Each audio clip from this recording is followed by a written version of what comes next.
politicians and other personalities were among those who joined today's anti-pork barrel rally.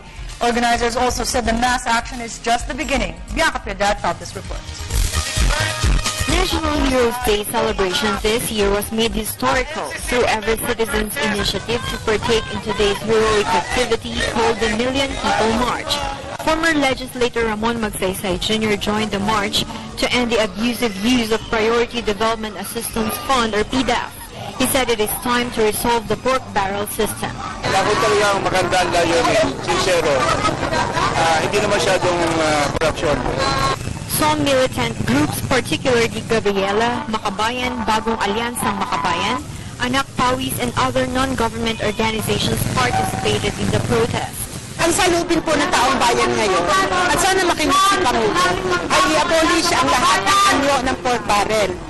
They called on the guilty officials who used their positions to accumulate wealth to observe their conscience. According to them, the key is to abolish the PDAF or pork barrel that goes to anomalous activities or to the arrogant politicians' pockets. Kami po ang mga kinatawan ng Freemasonry po na nagpapahiwatig ng aming suporta sa issue po ngayon hinggil sa pork barrel. The crowd also pleaded to stop abusing public funds, to uphold reasonable use of it, and to veer out of corruption. While some also pushed for the enactment of the Freedom of Information Bill or FOI to strengthen the government's call for transparency and accountability. Meanwhile, the Million People marchers vow that this will not be the end of their action, but rather a beginning of a much greater clamor against PDAF in order to be heard.